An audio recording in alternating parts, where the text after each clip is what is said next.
Okay.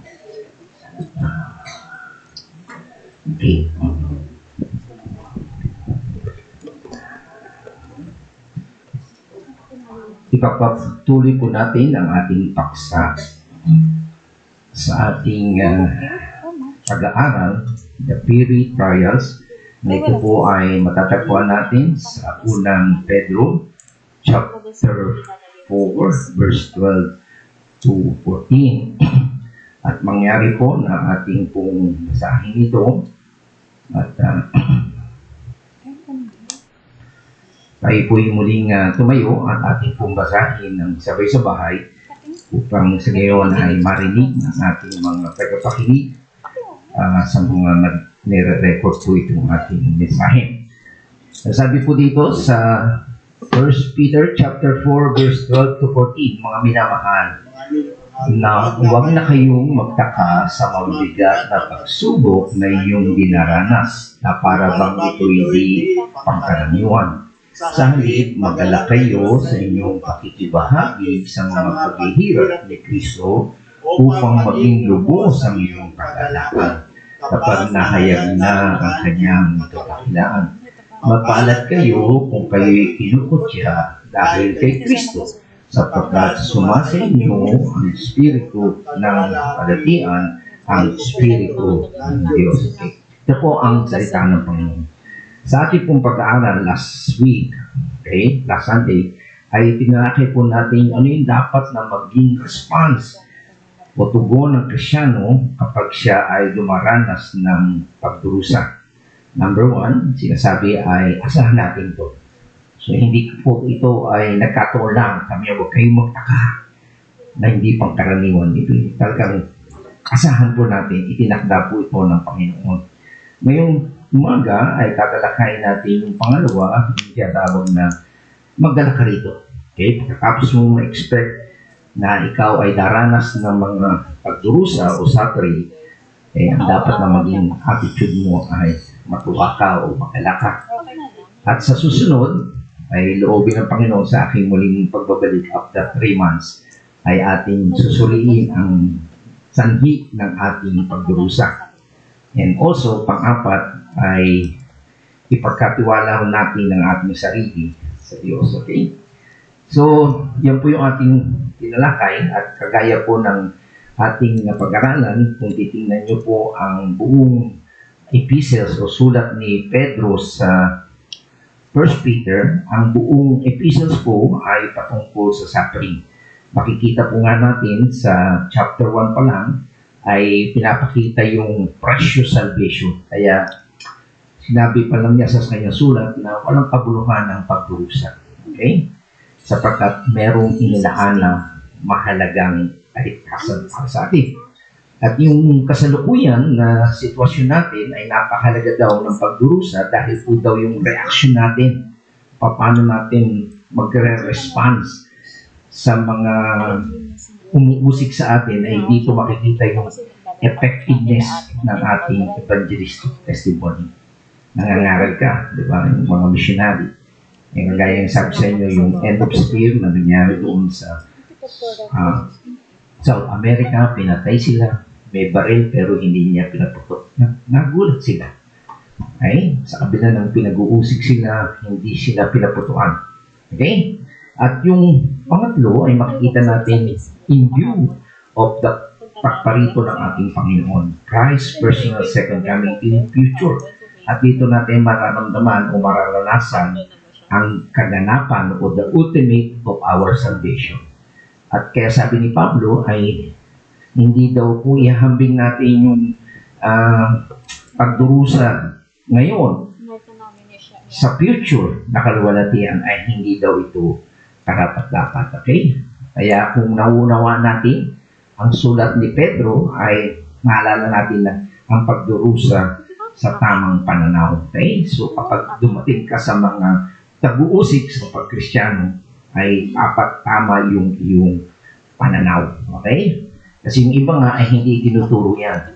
Sa prosperity gospel, sa prosperity teacher, hindi po tinuturo yung talagang suffering. Okay? Pero bahagi po yan ng pagkatawag sa ating Panginoon. At kagaya po din ng ating pinag-aralan, hindi po maiiwasan ng mga tapat, okay, na Kristiyano ang magdurusa sa mga ilang pag-uusig.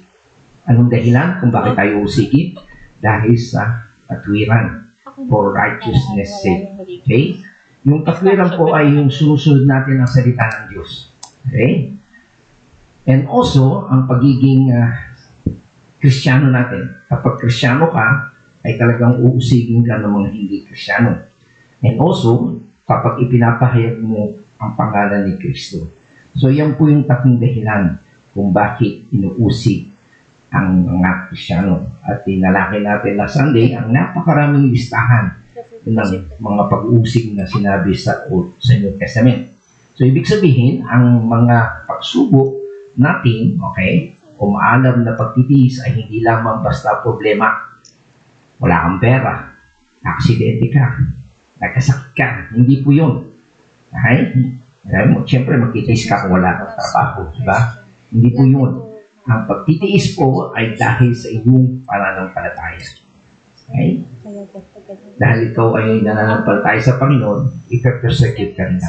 So, hindi ka nakatanggapin sa trabaho. And pangalawa, ikaw ay pinag-uusig dahil sa iyong katwiran. Sinusunod mo ang salita ng Diyos, hindi yung prinsipyo ng mundo. So, makikita mo, magkakomplika sa trabaho niyan. Okay? Sa mga kasamahan mo. And then, yung patlo, ay yung pagkakilala mo kay Kristo. Okay? Identification with Jesus Christ kasi nga mananampalataya ka. So, yan po yung dahilan kung bakit tayo na-persecute. Okay? Hindi dahil nagkasakit ka, na wala kang problema, na-aksidente ka, o na hindi ko pumasa sa isang board exam, o kaya naman ay yung trabaho na walang ka. Hindi po yun. Kundi yung dahil sa iyong pananampalataya, ipinamumuhay mo yung righteousness, at dahil mananampalataya ka. Okay? So, yun po yung ating review last Sunday. At tayo ngayon ay darako ngayon sa pangalawa. Una, sabi nga, expect it, asahan natin to. Pangalawa ay yung maggalak tayo. Okay? Rejoice in it. Tingnan nyo, balik tayo sa verse 13. Sabi niya, sa halip maggalak kayo sa inyong pakikibahagi sa mga paghihirap ni Kristo. Okay? So, maggalak. So, yun yung tamang response, okay, na tinuturo sa atin tungkol sa pagharap natin sa trials o pagsubok. Okay? The second thing that Peter wants to say to us is to rejoice. Sa wikang English ay ginamit po yung keep on rejoicing. That is a present tense, keep on rejoicing. Ibig sabihin, ito yung tamang attitude o saloobin sa pag-uusig. Okay? Kapag ikaw daw po ay nasa gitna ng paghihirap, ikaw ay tinatanggihan, anumang dala ng mundo laban sa iyo, alang-alang sa pagsunod mo sa katwiran at sa pangalan ng ating Panginoon Jesus. Okay? Anuman ang mga bagay na dumating sa atin, ay dapat ito ay maging dahilan ng kagalakan. Masaya pa tayo. Hindi naiinis tayo o kinu-question natin ng Diyos. Okay? Tingnan niyo sinasabi ng Panginoong Jesus sa Matthew chapter 5 verse 10 to 12. Sabi niya, blessed are those who have been persecuted. Okay? Pinag-uusig for the sake of righteousness. Bakit? Kasi there is the kingdom of heaven. You are in the right side. Okay? You are in the right company. And then sa verse 11, blessed are you when people insulted you, ininsulto ka, pinapersecute ka, and falsely saying all kinds of evil against you because of me. Okay? So expect mo yan, na dahil identified ka kay Christ, ang gagawin niya, iinsultuhin ka, at pagwiwikaan ka ng lahat ng iba't ibang kasamaan. And then sa verse 12, rejoice and be glad. Okay? Anong dapat response? Matuwa and be glad. Bakit? For your reward in heaven is great. Okay? Ganon din daw ang nangyari sa mga propeta noong araw. Okay? Sa Tagalog ay nga, mapalad ang inuusig. Mapalad ang mga nilalait at inuusig. Di ba? At pinaparatangan ng lahat ng uri ng kasamaan na pawang kasinungalingan dahil sa akin. Anong maging response? Magalak kayo. Magalak sapagkat bakit? Kasi may gantimpala raw sa langit. Okay, hindi lang ginawa ng mga propeta nauna sa iyo. So hindi lang yan nangyari sa iyo, kundi ginawa na rin yan sa mga dating mga lingkod ng Panginoon. Okay? So huwag kang magtaka. Expect it, and then after na ma-expect mo yun, matuwa ka. Okay? Yun po ang makikita natin. And then titingnan natin yung tinatawag na future motivation. Okay? Ano yung nagmo-motivate sa atin na magalak tayo in the future? So we can English, sabi niya, but to the degree that you share the suffering of Christ, keep on rejoicing, so that also at the revelation of His glory, you may rejoice with exaltation. Okay? So, yan po, sabi niya, magalak tayo, at sabi doon ay sa inyong pakikibahagi sa paghihirap ni Kristo. Dahil daw, magiging lubos ang iyong kagalakan kapag nahayag na ang kanyang kadakilaan. So, yan po, makikita natin. There are two motivations. Okay? Ano yung motivasyon? Para tayo ay mag-rejoice. Okay? Una, there is a future motivation sa hinaharap. Okay? Kapag dumating na ang Panginoon. And then yung pangalawa, there is a present motivation. Okay?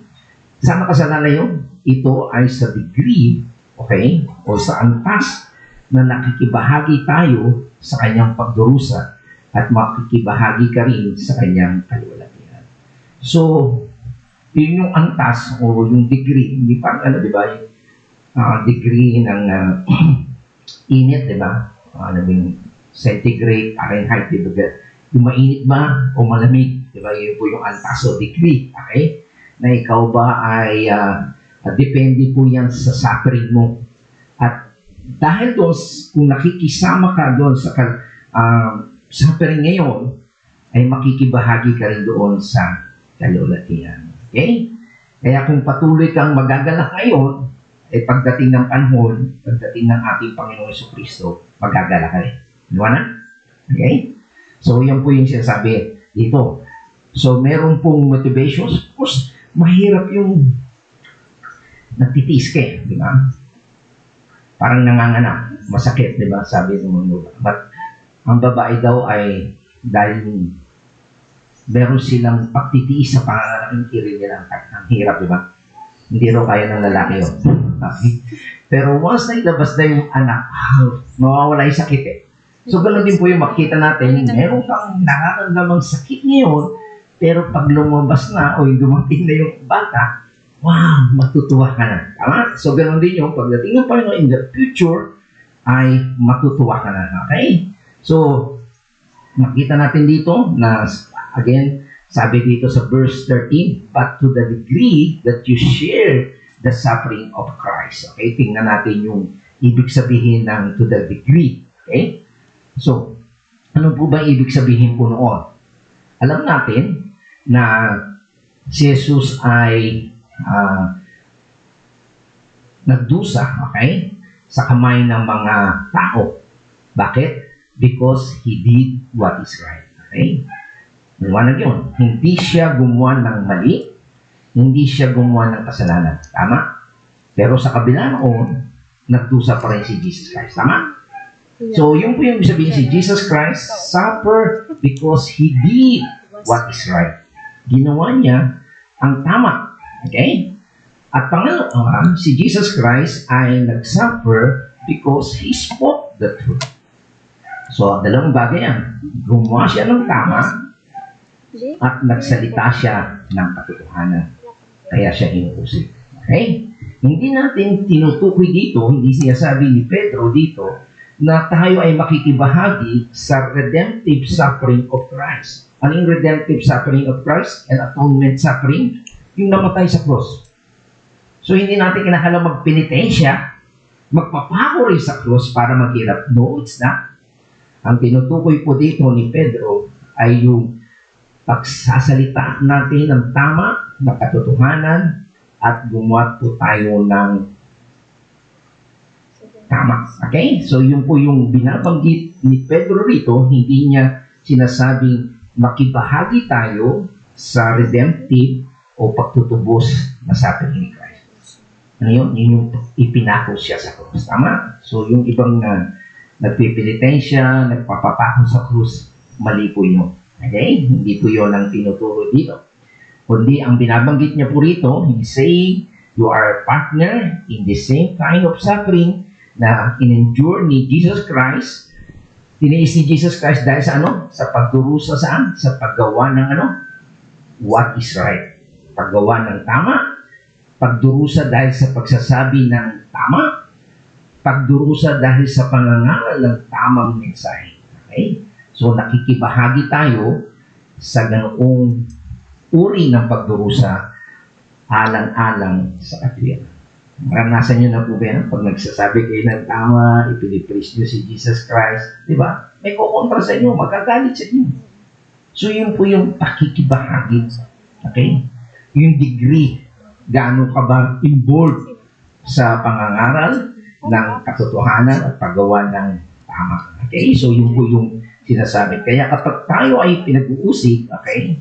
Kaya huwag tayong maglumihanan o perplex, huwag kayong paghinaan ng loob at huwag kayong masiraan ng loob dahil meron kayong isang pribilehiyo. Ang pribilehiyo na makibahagi sa parehong uri ng pagdurusa na dinanas ni Jesucristo. Ito po ay isang napakalaking pribilehiyo na sa ating pangangaral, pagsasalita ng tama, paggawa ng tama, ay inuusig tayo,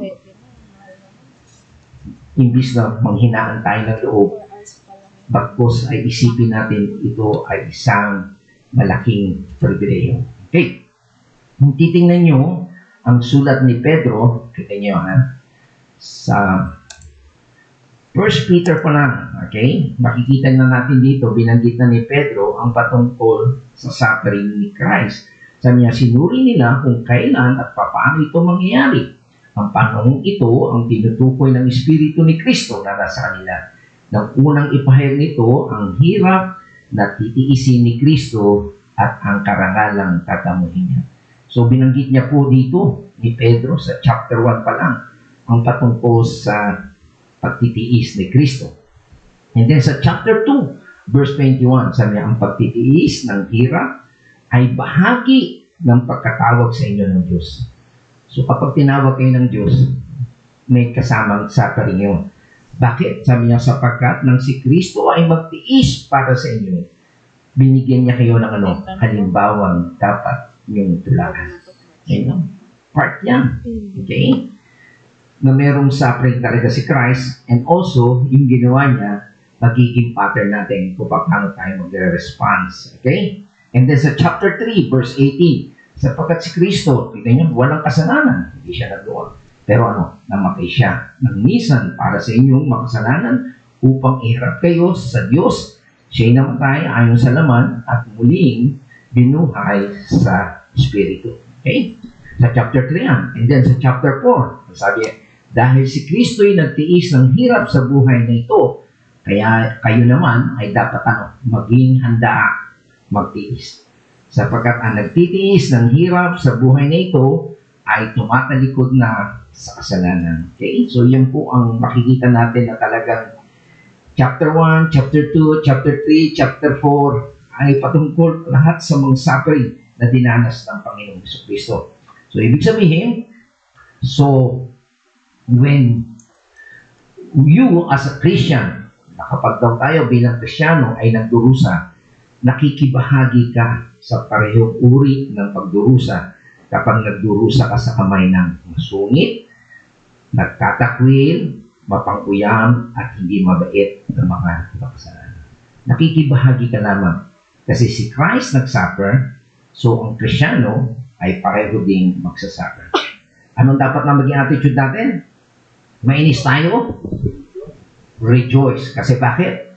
It is a privilege na makasama ng ating Panginoon.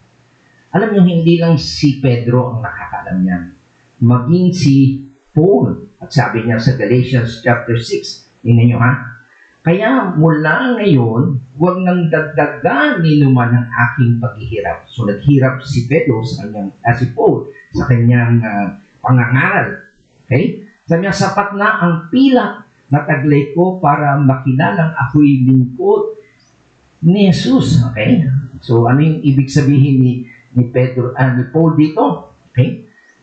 Na si Paul ay makikita natin ay nagdusa. Okay? Kumbaga, ibig sabihin niya, sabi niya diyan, ang sapat na ang pilat o peklat, okay, o marka. Okay? Ano ba yung ibig sabihin niya? Sa kanyang pagsasalita, sa mga kausap niyang taga-Galacia, okay? Sabi niya, huwag na ninyong dagdaganin naman ang aking mga paghihirap. Sapat na yung pinakita niya yung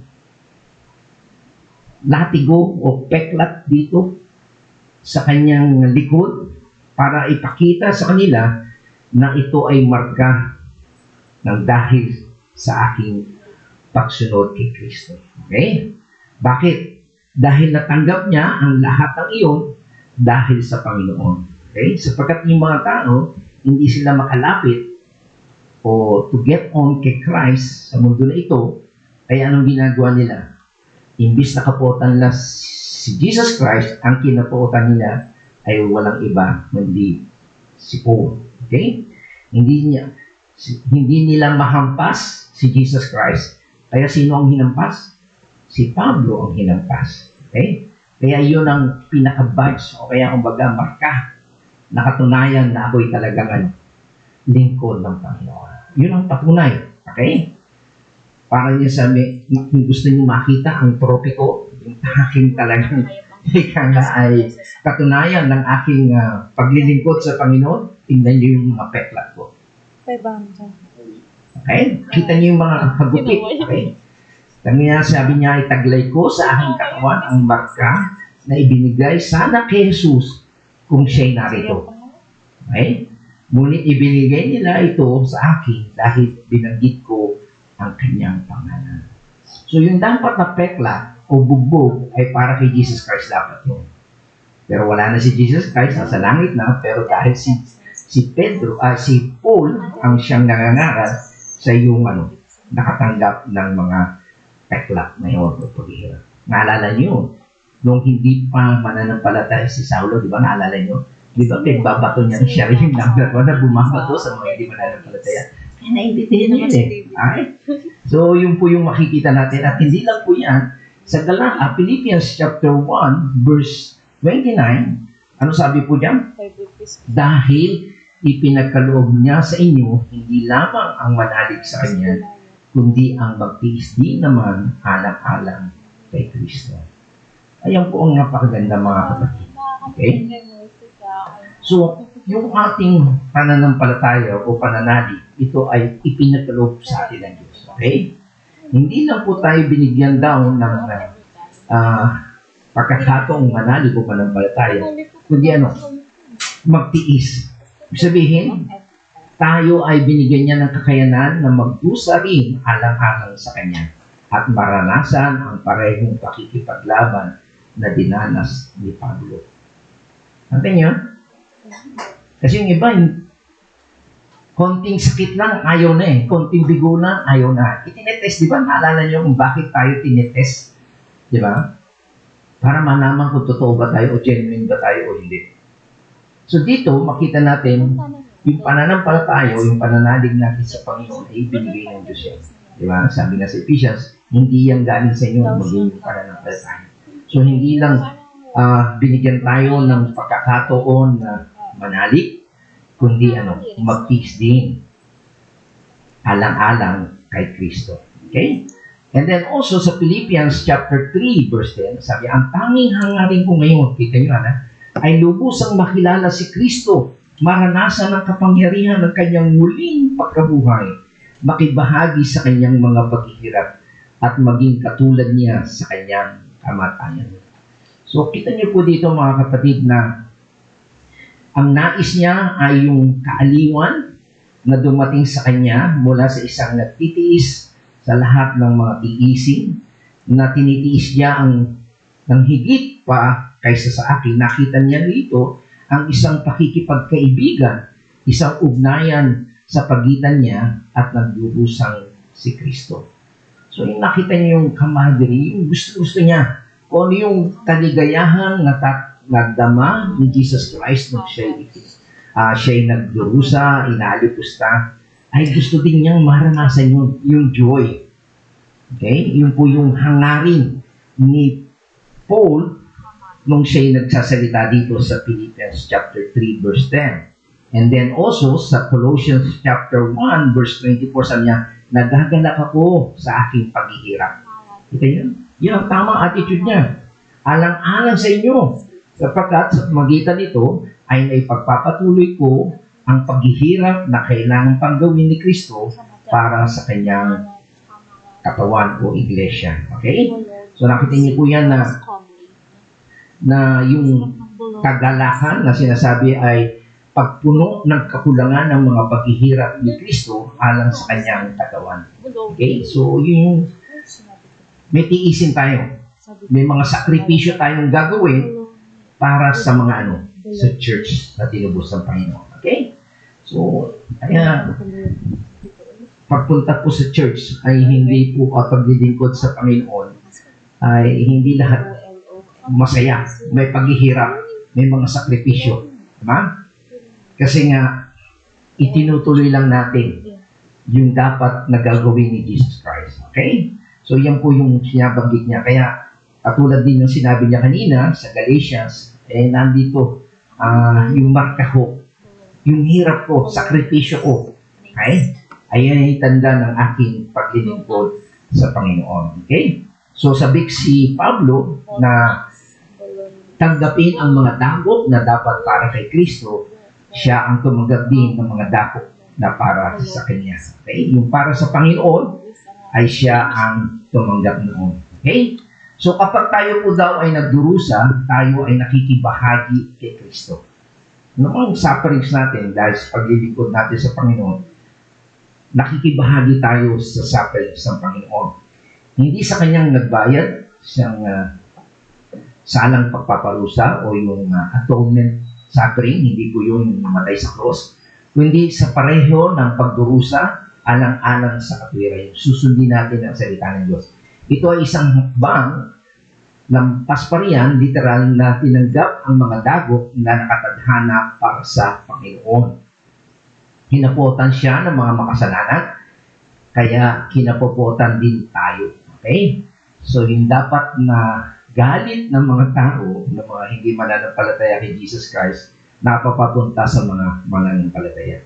Yung dapat na suntok na ibinigay para kay Jesus Christ, tayo ang tumatanggap noon. Siguro tatanungin nyo, kapag dumating ba si Yesu Cristo sa mundo na ito, magbabago kaya ang tao sa kanilang pakikitungo sa Kanya? Gagawin kaya nila ang parehong bagay na ginawa nila sa Kanya nung una? Gusto nyo malaman ng tanong? Sagot sa tanong na yan. Okay. Patutunayan yan kung paano tinatrato ng mundo ngayon ang mga Kristiyano. Kung paano nila inuusik pa rin ang mga Kristiyano, inaalipusta, ginagawa ng masasamang mga salita, ganun pa rin. Kasi ang lahat ng yun, kaya na ginagawa yun dahil kay Kristo. Okay? So, maliwanag po ba yun? So, tako ngayon tayo sa susunod na mga kataga. Sabi dito, keep on rejoicing so that at the revelation of His glory, you might rejoice with exultation. Ano po ba ibig sabihin to? Okay. Sabi po dyan sa Luke chapter 17 verse 30, ito po yung pagdating ng Panginoon. Ito yung masasaksihan natin yung kapahayagan ng kanyang kalulatian. Sabi niya, gayon din ang mangyayari sa pagdating ng anak ng tao. It is His second coming. Okay? Pero makikita natin, bago po siya ipako sa krus, ano yung pinanalangin ni Jesus Christ sa Ama sa John 17? Sabi niya, ang mga bagay nito ay sinasita ni Jesus, okay? At patingala na kanyang mga pagtingalan niyang kanyang mga mata sa langit, ay sinabi niya, Ama, dumating na ang oras. Ano sabi niya? Luwalhatiin mo ang iyong anak upang ikaw ay luwalhatiin ng anak. Sa English, sabi niya, glorify thy Son, that thy Son might glorify thee. And then sa verse 5 ng chapter 17, sabi niya, At ngayon, Ama, luwalhatiin mo na ako sa iyo rin ng kaluwalhatiang aking tinamo sa iyo bago ang sanlibutan ay naging gayon. Ibig sabihin, sabi niya, O Father, glorify thou me with thy own self, with the glory which I had with thee before the world was. Sabihin, ang kaluwalhatian, meron ng kaluwalhatian si Jesus Christ. Okay? Bago pa nilikha ang mundo, nung nasa langit pa siya, bago pa siya bumaba sa lupa, nandoon yung kaluwalhatian. Kaya sabi niya, dahil matutupad niya na yung pinautos ng Diyos na gawin niya, siya may matay at tubusin ang mga hinilang niya, so sabi niya, ibalik mo na yung kaluwalhatian. Kaya sabi niya, that the glory was given to Him when He ascended, nung siya umakyat sa langit, and went back to the right hand of the Father. Okay? So, yun po yung gusto nating makita na pag-akyat ni Jesus Christ sa langit. Kasi, yung prayer niya sa John 17, nandito pa siya sa lupa, bago pa siya ipako sa krus. Diba? Hiniling niya na ibalik na yung kaluwalhatiang nataglay niya nung araw pa. So, nung umakyat siya sa langit, nung natapos siya, pamatayan sa krus, umakyat niya sa langit, at doon naranasan niya na yung kaluwalhatiang ipinag-pray niya. Tama? Pero, sa ngayon, hindi pa natin nakikita yung kaluwalhatian kasi hindi pa naman tayo nakapunta sa langit. Kailan natin mararanasan yun? Sa kanyang muling pagbabalik. Ganyan, ito yung sinasabi na mag-rejoice tayo at magiging ganap yung rejoice natin, yung exaltation, pagdating niya. Kailan yun? Sa muli niyang pagbabalik. Sabi niya, ito yan, He comes in great glory. Sabi niya, pagkatapos ng kapigatian sa mga panahon yun, magdidilim ang araw, hindi na magliliwanag ang buwan, malalaglag na mula sa langit ang mga bituin, at mayayanig ang mga kapangyarihan sa kaluwalhatian. Pagkatapos nilitaw sa langit ang tanda ng anak ng tao at mananangis ang lahat ng basa, okay? Makikita nila ang anak ng tao na nasa alapaap at dumadating na may dakilang kapangyarihan at kadakilaan. Ito yung pagbalik ng Panginoon sa rapture time. Okay? Makikita na natin yung kaluwalhatian. And then sabi niya sa verse 31, pagdating ng anak ng tao bilang hari, kasama ang lahat ng anghel, kasama yung mga anghel, uupo siya sa kanyang trono ng kaluwalhatian. Okay? Maliwanag po yan. So, yan po yung sinasabi niya sa verse 13, na sabi niya, so that also at the revelation of His glory, pag dumating na siya, nakita niyo na. Kasi ngayon, hindi natin nakikita pa eh. Pagdating niya, ano sabi? You may rejoice with exaltation. Ano po ba ibig sabihin ng with exaltation? Nakita niyo pong word na keep on rejoicing, di ba? Kapag sinabi na keep on rejoicing, ang ibig po sabihin niya, ay word na cheer, it is usually the word, ang ibig lang sabihin ay joy. Okay? Magalak. Okay? Kagalakan. Pero kapag sinabi na, rejoice with exaltation, ang ibig po sabihin nito ay magbunyi, magalak, nang may labis na kagalakan ang tunay na nagadala. So, hindi ka lang basta nakaupo na masaya ka. Hindi ako. You're jumping for joy. Kailan po ba kayo nakakaranas ng gano'n? Huwag mo sabihin, pag tumama kayo sa loto, ibig sabihin, nabili ko yung loto. Di ba? Halimbawa, gumraduate ka, marami kang honor, tatwa ang nanay, ating pa, di ba? You're jumping with joy. Okay? So, yun po yung makikita natin. Ayan ang po ang gusto ng Panginoon na maranasan natin in the future. Okay? Kaya kung tapat kang nagdurusa, nagtitiis, ang mga pag-uusig alang-alang sa katuwiran sa buhay na ito, at taglay mo yun ay yun yung tanda na ikaw ay talagang kay Kristo o Kristyano. Balang araw daw, sabi ay kapag siya'y nagpakita, ikaw ay tunay na magagala. Kaya yung second coming ng Panginoon, hindi kinakatakutan niya ng mga mananampalataya, kundi sabik na sabik sila. Okay? Dito ay ikaw ay tunay na magagala ng may masidhing kagalakan, isang masayang pagbukso na higit pa sa lahat ng ibang kagalakan. Kung may naranasan kang kagalakan ngayon, sabi natin, nanalo ka sa ganito, nabigyan ka ng ganito, na-promote ka, ikaw ay summa cum laude, o pumasa ka sa mga ganito, tontuwa ka. Daig pa niyan yung pagdating ng Panginoon.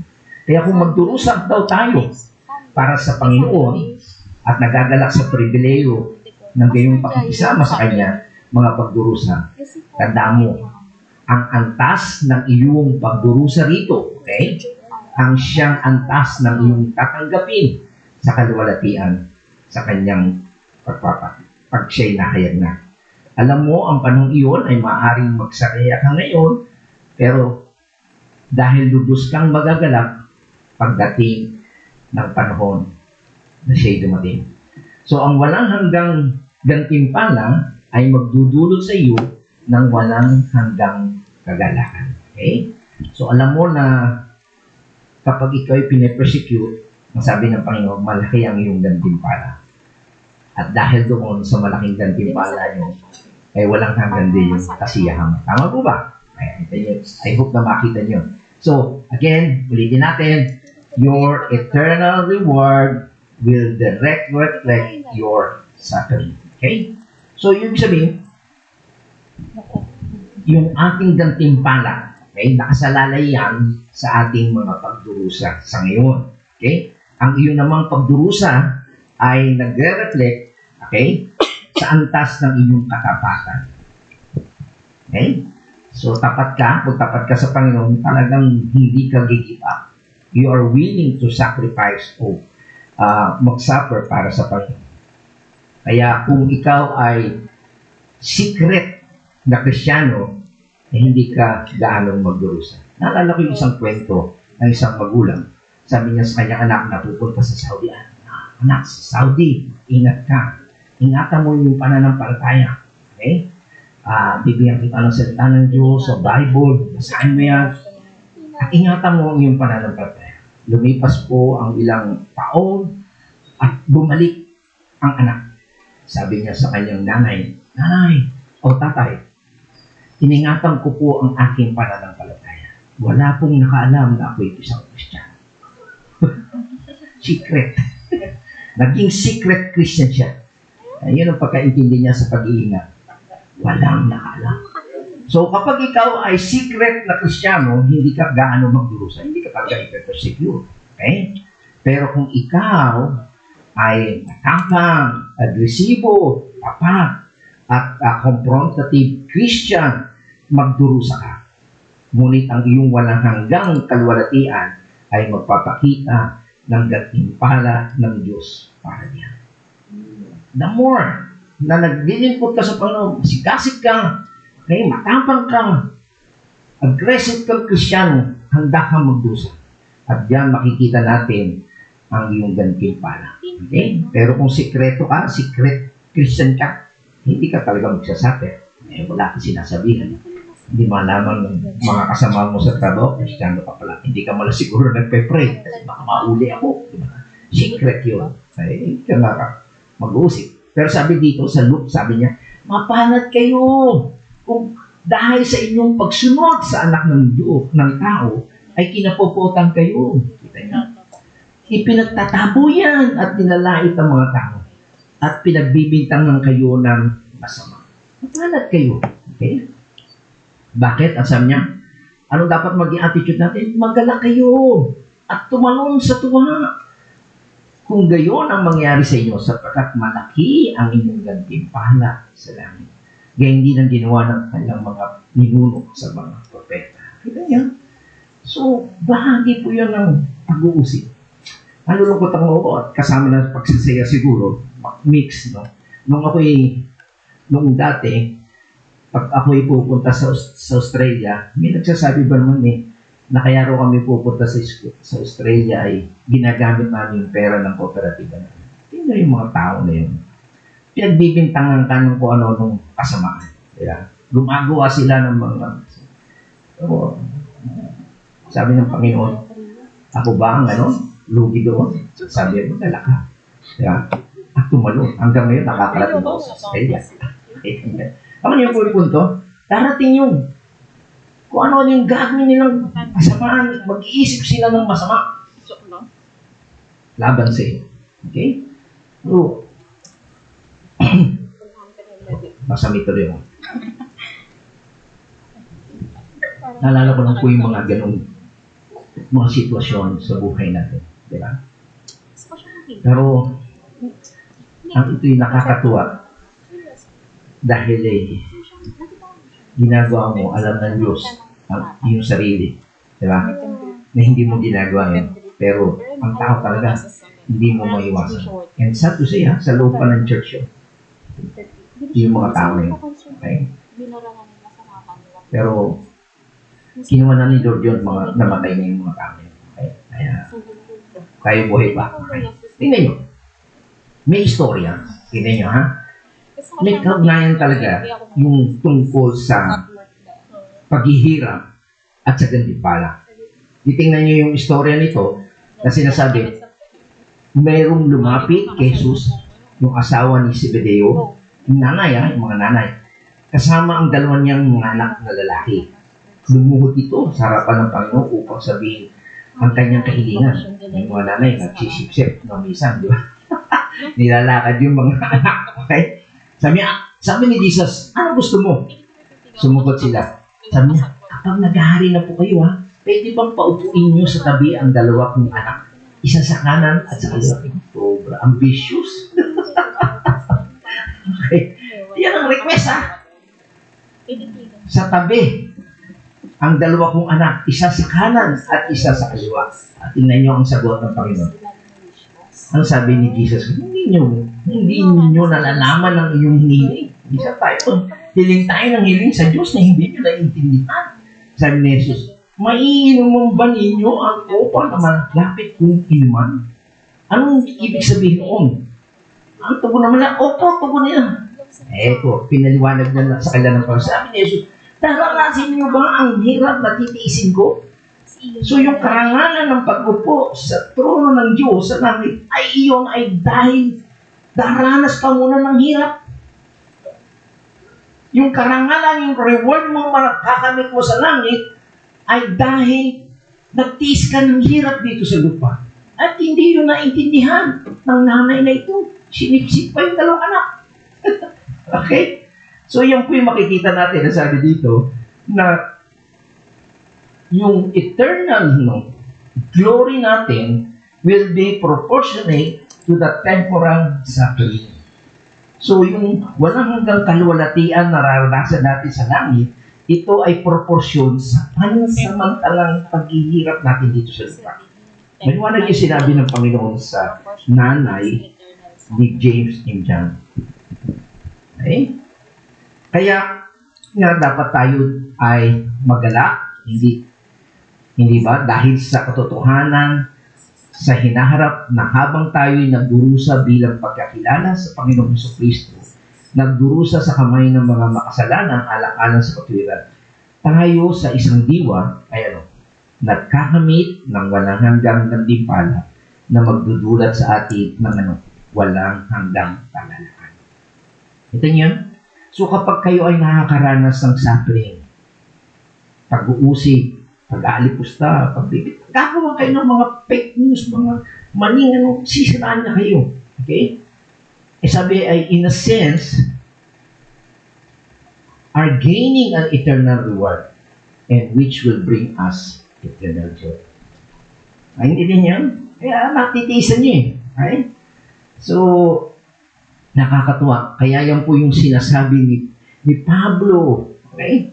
Sabi niya, yamang mga anak, tayo tagapagmana ng Diyos at kasamang tagapagmana ni Kristo. Kita niya? Sapagkat kung tayo kasama niya sa pagtitiis, okay? Makakasama niya rin tayo saan? Sa kaluwalhatian. Kita niya?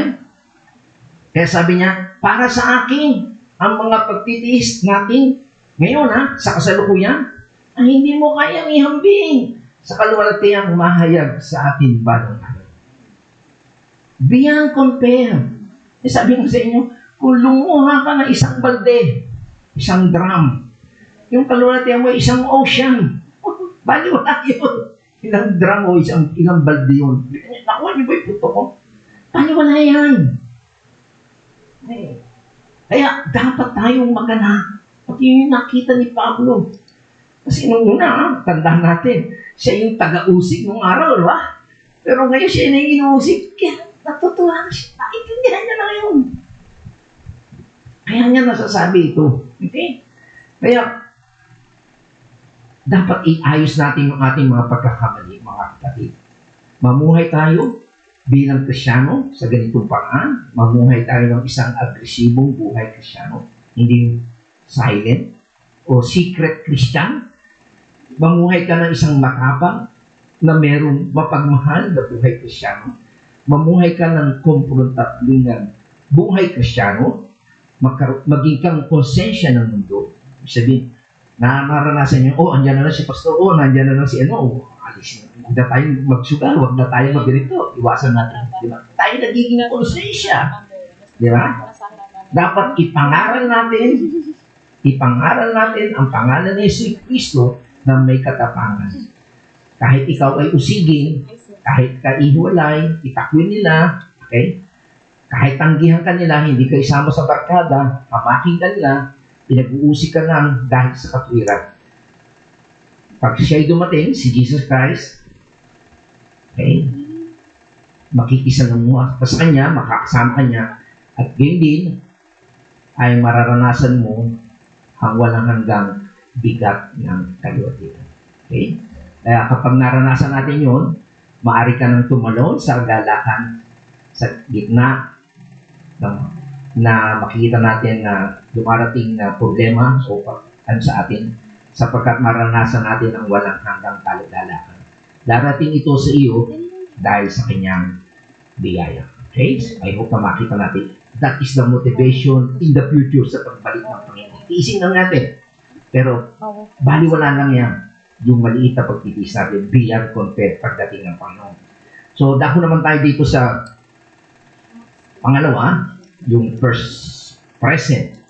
Hindi ko matapos to Sabi ko, bitin after 3 months pa ako babalik sa inyo para magsalita. Okay? So, bear with me. Okay? So, mamimiss yung aking boses in 3 months. Okay?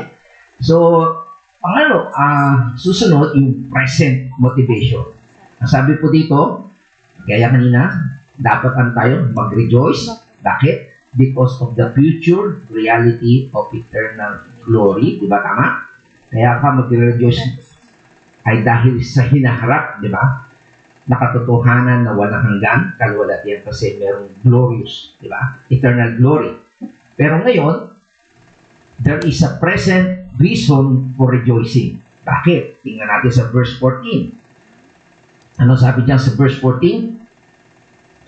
Mapalad kayo kung kayo'y kinukutya dahil kay Kristo, sapagkat sumasa inyo ang Espiritu ng kaluwalhatian, ang Espiritu ng Diyos.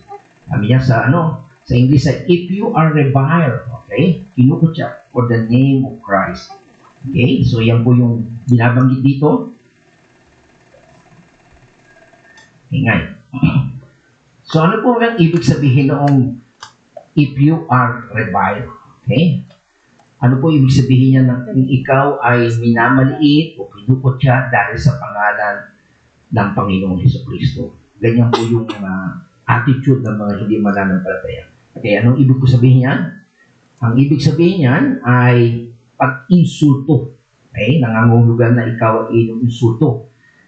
Ito din ay ginagamit sa Septuagint upang tumukoy na panunuya o insulto na ibinubuntong sa Diyos, inusulto ng Diyos, at ganyan din, ibinubuntong sa bayan ng Diyos ng masamang mundo. Okay? So, yan po yung ibig sabihin ng pagmamaliit o revile. Okay? At ginamit din po ito sa New Testament na pinapakita yung indignation o kawalang dangal at pagmamaltrato kay Kristo. Ang mga bagay niyan ay tiniis niya sa kamay ng mga makasalanan. Kaya mga kapatid, kung tayo ay minamaltrato, kung ikaw ay sinisiraan, kung ikaw ay ininsulto, kung ikaw ay ginagawa ng walang dangal. Ginagawa yan laban sa iyo. Kung ikaw ay tinatrato ng hindi patas, hindi mabait, hindi mapagmahal, hindi makatarungan, anong dapat natin gawin mga kapatid? Maggalak pa rin tayo. Maggalak ka kung ito ay para sa pangalan ni Kristo. Ibig sabihin, kung ginagawa mo ang isang bagay dahil sa Panginoong Jesucristo, maggalak ka. Okay? Maliwanag po yun. Take note. Okay? Sabi niya, mapalad ka kung ikaw ay kinukutya dahil kay Kristo. O sa wikang Ingles, for the name of Christ. Okay? Ano po ba ibig sabihin? For the name of Christ. Okay? Ibig ko sabihin yan, inire-represent mo si Kristo sa lahat ng bagay. Okay? So, kapag nire-represent mo si Jesus Christ sa lahat ng bagay, kung sino siya, ay inaalipusta ka pa rin. Magdala ka pa rin. Okay?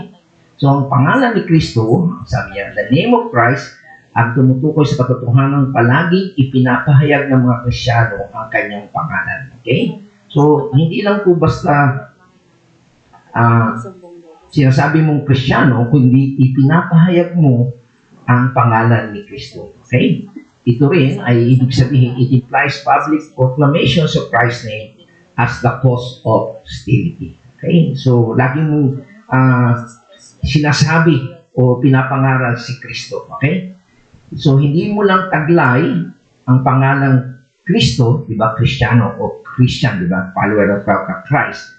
Hindi lang ito sa iyong puso at isipan, kundi sinasabi o pinapahayag mo. Ibig sabihin niya, kaya ka inalipusta dahil nangangaral ka ng pangalan ni Kristo. Yan po ang ibig sabihin niya. Kung titingnan pa natin, the name, even the term name, okay, ay it is synonymous to Christianity. Okay, magkahintulad daw po yan. Yung salitang name ay ibig lang po sabihin niya ay tungkol sa Kristyanismo. Okay? So, kasi nga, ang mga mananampalataya noon ay laging nang ipinapangaral ang pangalan. At yung pangalan na yun ay walang iba kundi si Jesus Christ. Tingnan natin yung sinabi dyan sa Acts chapter 5, verse 41 to 42. Sabi niya, nilisan ng mga apostol ang Sinedrin at sila'y galak na galak sapagkat minarapat ng Diyos na sila'y magdanas ng panlalait alang-alang sa ano? The name of Jesus. Sabi niya, anong ginawa? Actually, hinahadlang na siya, pinagbabawalan, huwag na kayo mahala. Hindi, kukulong namin kayo. Pero, tuwa pa rin sila. Masaya sila. Hindi sila mapigilan. Sabi niya, araw-araw, nagpupunta sila sa templo, sa mga bahay-bahay upang magturo at mangaral tungkol kay Jesucristo. At kung matatandaan nyo, sabi nga ni Pedro, sa Acts chapter 4, verse 12, kasi sabi niya, sa kanya lamang matatagpuan ang kaligtasan. Sapagkat walang ibang pangalan ng sinumang tao sa buong mundo na ibinigay ng Diyos sa mga tao upang tayo ay maligtas. Kasi exclusive lang. In the name of Christ lang, pangalan lang. Kaya yung nangangaral sila in Jesus' name. The name of Jesus, okay? Kasi yun lang po ang makakapagligtas. Okay? So, ganoon din po makita natin nung papunta si Pablo nga sa daan ng Damasco. Ito itingnan natin yung istorya niya. Sabi niya, ngunit sinabi sa kanya ng Panginoon pumunta roon. Sinabi niya kay Ananias to, sapagkat pinili ko siya upang ipangaral ang aking pangalan. Ito yung pagkatawag, dati si Saulo siya, di ba? Mag-uusik siya ng mga Kristyano. Ay, sinabihan si Ananias, puntahan mo yung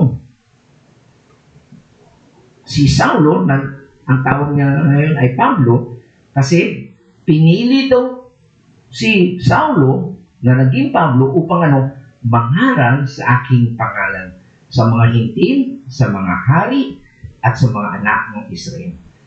Ipapaunawa ko sa kanya ang lahat dapat niyang tiisin alang-alang sa kahit man pagkatawag kay Pablo, Pablo po, ay magtitiis siya sa kanyang pangangaral ng pangalan ng Panginoon. Okay, and then sabi sa verse 26, ng mga lalaking nagsipanganib ng kanyang mga buhay alang-alang sa pangalan ng ating Panginoon. So, makikita natin ang mga lingkod ng Diyos have hazarded their lives. Baga ay ibinigay nila ang kanilang buhay sa panganib dahil sa pangalan ng ating Panginoong Jesucristo. Okay? So yan po ang makikita natin ang ibig sabihin ng pangalan ng ating Panginoong Jesus. Ngayon, bahagi pa rin ito ng present reason for rejoicing. Sabi niya, mapalad kayo. Okay? Tingnan naman natin yung ibig sabihin ng mapalad kayo. Okay? Ano ba ibig sabihin ng blessed? Sa ibang translation ay sa happy. Hindi rin maganda yung word na happy. Okay? So ano ba ibig sabihin ng blessed? Ito ba ay feeling lang o damdamin lamang o pakiramdam? Okay. Alam nyo, pwede daw itong i-translate hindi happy, kundi benefited. Ibig sabihin, nakinabang ka. Okay? Tingnan nyo, ano yung pakinabang natin? Sa verse 14, sabi niya, sapagkat, ano yung pakinabang natin? Sapagkat kayo'y mapalad dahil ang espiritu ng kalwalhatian at ng Diyos ay sumasa inyo. Okay? Ano yung blessing? Dahil ang espiritu ng kalwalhatian at ang Diyos ay suma sa atin. Okay? So, maiintindihan kaya ng mga sinulatan ni Pablo ang patungkol sa salitang because the Spirit of God and of God rests on you. Okay. So, dito makita natin na ang blessing is not subjective happiness. Sabi nga, kaya ka masaya dahil may party o birthday mo. O subjective o may dahilan o pangyayari. Okay? Pero ang blessing na ito, it is an objective presence. Yung katotohanan na taglay mo na, hindi yung nakasalalay sa happiness o pangyayari o sa sitwasyon. That's subjective, kaya ka happy. Pero ito ay objective, totoo, makatotohanan na presensya. Okay? Sapagkat ito ay sinasabi na hindi lang ito subjective happiness, ito ay objective presence, okay, ng power of the Holy Spirit. Yun ang katotohanan. Ang Holy Spirit sa isang Kristiyano ay naroon at binibigyan ka ng power, kapangyarihan. Pinagpapala ka sa gitna ng pagdurusa alang-alang sa katuwiran dahil ang Espiritu ng Diyos ay bumaba na sa iyo. Okay? So, yan po ang ibig sabihin ng sumasa iyo ang Espiritu ng kalwalhatian at ang Espiritu ng Diyos. Okay? So, talakay pa natin mas malalim. Ano ba yung ibig sabihin ng Espiritu ng kalwalhatian at ang Espiritu ng Diyos? Okay? Ibig po sabihin niya, the Spirit of God, first of all, is called the Spirit of Glory. Okay? So, ano po ibig sabihin noon? Again, the Spirit of Glory, okay? The Spirit na may kalwalhatian, ang Espiritu na maluwalhati, ang Espiritu ay kalwalhatian bilang kanyang mahalagang katangian. Okay? So, yan po ang katangian ng Espiritu na meron siyang kalwalhatian. Okay? Yung ang sasabi natin, naiintindihan ba ito ng mga sinulatan ni Pablo, ni Pedro? Of course, kasi po, alam na nila, okay, they know all about the Shekinah glory of God. Ano po ba yung Shekinah glory of God? Okay? Sa Lumang Tipan, in the Old Testament, the glory of God was represented by the Shekinah light. Okay? So, yun po yun. Alam nila, sa Lumang Tipan, ang kalwalhatiang Shekinah ay lumitaw sa hardin. Ang kalwalhatiang Shekinah ay makinang na liwanag na sumisimbolo ng presensya ng Diyos. Ito ay liwanag na nakita sa mukha ni Moses sa bundok at ito ay liwanag na nanahan sa tabernakulo at ito din ang umakyat sa langit upang pamunuan ng mga anak ng Israel na pumapasok sa templo. Okay. So again, ulitin natin ang yung ibig sabihin ng Shekinah. It is the presence of God. Liwanag po ngayon. So, ibig sabihin, pag sa iyo, nasa iyo ang Espiritu ng Diyos, ang presensya ng Diyos ay nasa iyo. Okay? Nang sabihin ni Pedro, okay, na kayo ay nagdurusa at taglay ninyo ang Espiritu ng kalalutian, ibig sabihin niyan ay nasa inyo ang presensya ng Diyos. Okay? So, habang kayo ay nagdurusa, kasama niyo ang Diyos. Yung po ang gustong patunayan ni Pedro sa ating sulat. Okay? Ang sinabi niya, the Spirit of glory, okay, even of God, rest upon. Okay? Yan po sabi niya, di ba? Anong ibig sabihin niyan? Ikaw ay katulad na you become like Moses, na ang mukha ay maningning sa kaluwalhatian ng Diyos. Okay? Di ba? Di ba, naalala niyo, nagpakita ang Diyos sa burning bush, pagbaba niya, nagliliwanag ang mukha ni Moses. Okay? At sinabi din sa Bible, sa tabernakulo, na napupuno ng kaluwalhatian ng Diyos na walang sino man ang makakapasok sa tabernacle. At gayon din sa templo. Okay? When the glory of God, okay, ay nananahan pa rin sa kabanal-banalan at presensya ng Diyos. Okay? Kita nyo, walang nakakapasok sa Holy of Holies. Pero sa ngayon, sa New Covenant, makikita nyo ang Spirit of glory and the Spirit of God rest upon us. Okay? So, again, ano naman yung ibig sabihin ng rest? Yung salitang rest. Okay? Pagandang mag-aral ito eh. Ginanam na natin. Ano bang ibig sabihin ng word na rest? Okay, what does the word rest mean? Okay?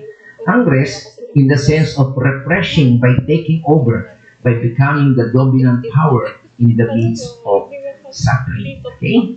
So, yan po ay hindi lang salitang pahinga, kundi magpahinga sa diwa ng pagpapaginhawa sa pamamagitan ng pamumuno.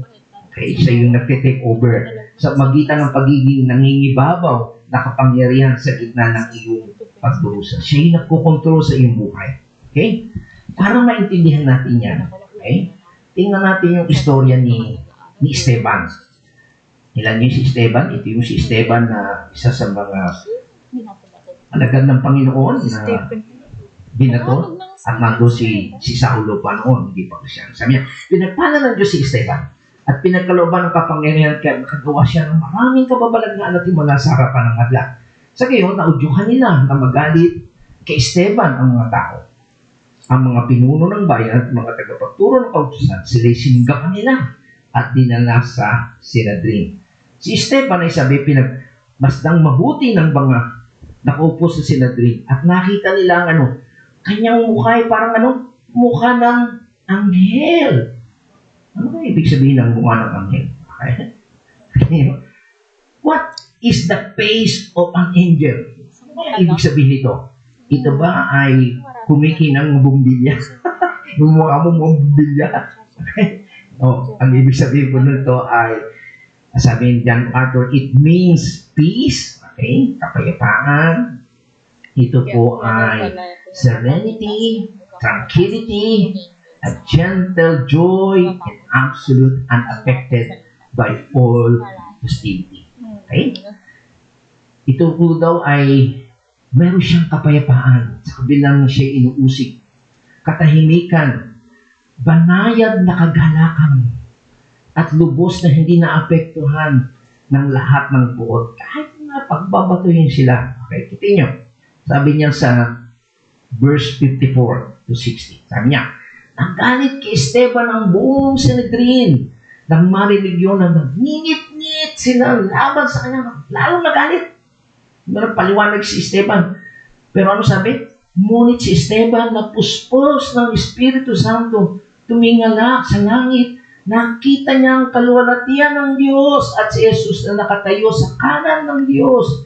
Kaya sinabi niya, nakita kong bukas ang kalangitan at ang anak ng tao nakatayo sa kanan ng Diyos. Okay? Tingnan nyo habang siya pinagbabato, nakatingin lang siya sa langit. Walang nangyayari sa kanya, payapang-payapa siya. Pero yung mga tao doon, tinatakpan nila ang kanilang tenga, nagsisimula na inis kasi blasphemy yun. Pagkatapos sabay-sabay ng sinubod si Esteban, kinalagkat palabas ang lusot upang batuhin.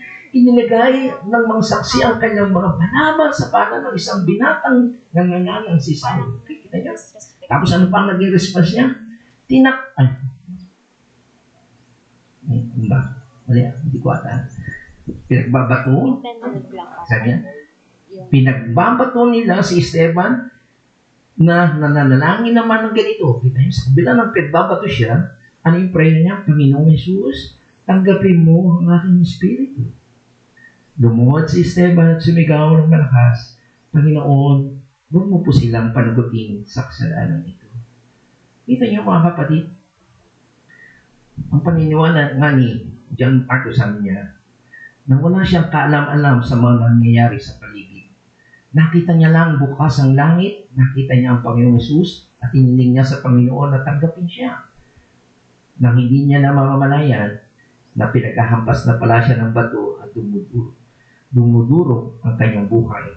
Dinuduro ang kanyang buhay sa lupa. At sa katapos-tapusan ay sumugaw siya ng malakas, Panginoon, huwag mo po silang panagutin sa kasalanan ito. At siya'y nakatulog.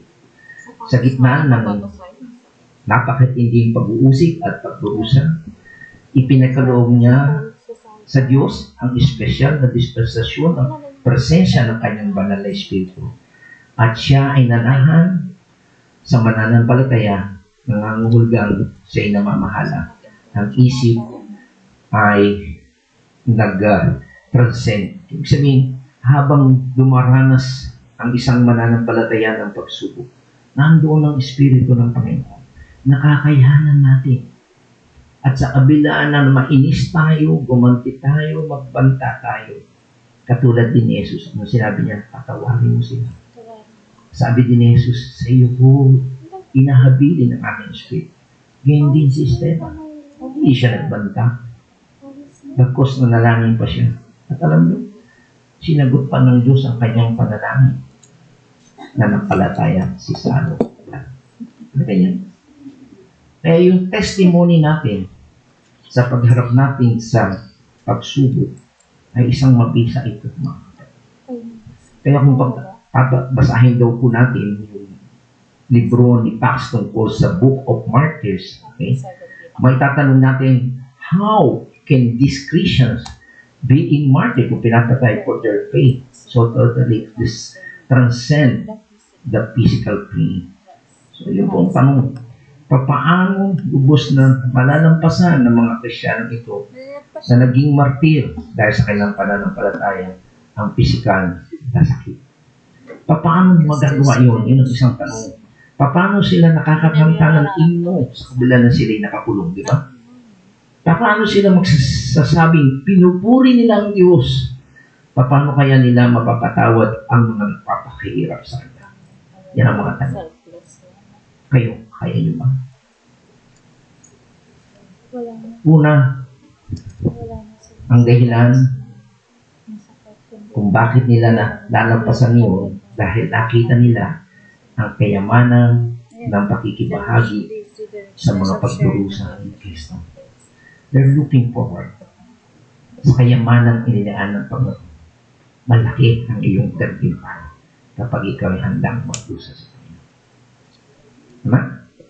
Yan na yung isang parable sa Bible. Isang treasure hunter, nakahukay siya. Uy, kayamanan. Anong ginawa niya? Hindi siya. Inuwi niya. Lahat ng kayamanan niya, binenta niya. Para na mabili yung lupa kasi mas malaki halaga ng kayamanan na ito. Ganito ito mga kapatid.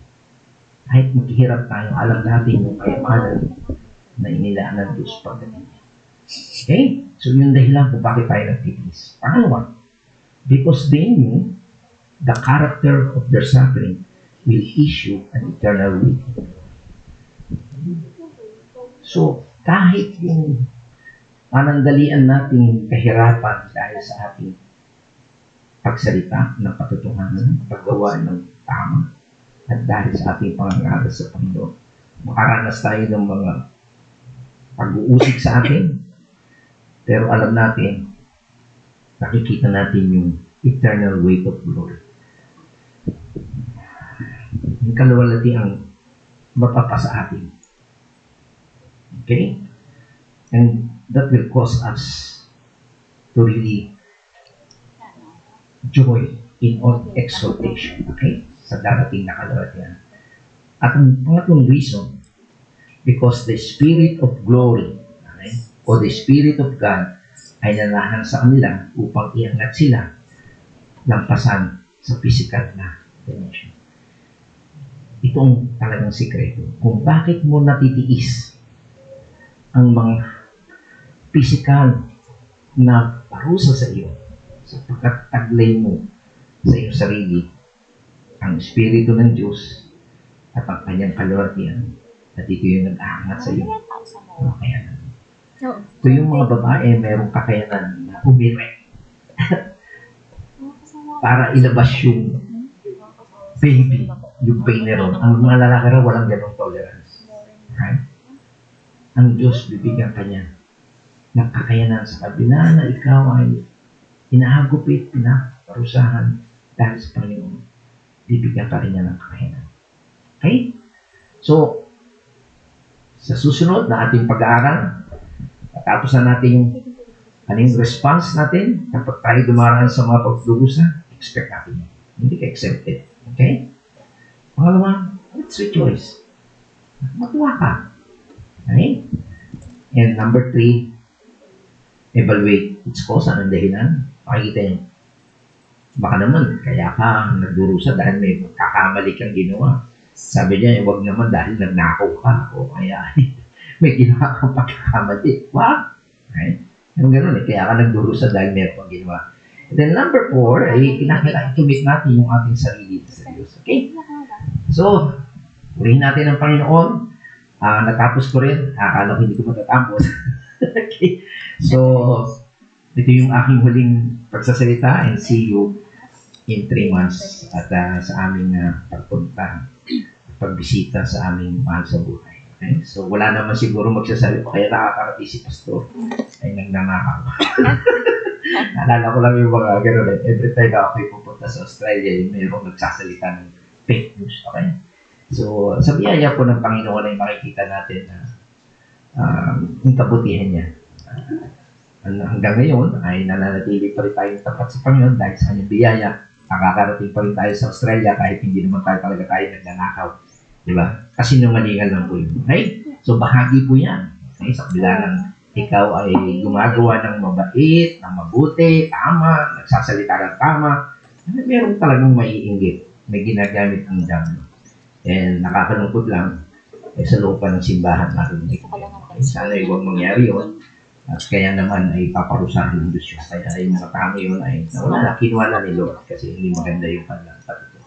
So yun yung sinasabi, evaluate what's the cause of your suffering. Baka may mali kang ginagawa.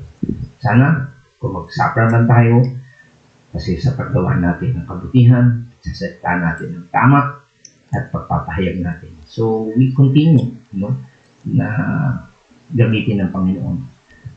Yung ating mga kapatid at mga missionary sa Batangas, inuusig sila dahil sa ating pagsunod sa Panginoon. Bahagi po yan. At tayo magalak. Okay? Tayo po ay manalangin. Salamat po, Panginoon. Binabalik namin sa iyo ang papuri at pasasalamat sa katotohanan ito na bahagi ng iyong pagkatawag sa amin, sa iyong pagbibigay ng pananampalataya sa amin, na kami magtiwala sa iyo, ay kalakip nito ang pag-uusig. Sapagkat dito mo pinapaubaya para ma-check namin yung sarili namin kung totoo ba kami o fake lang kami.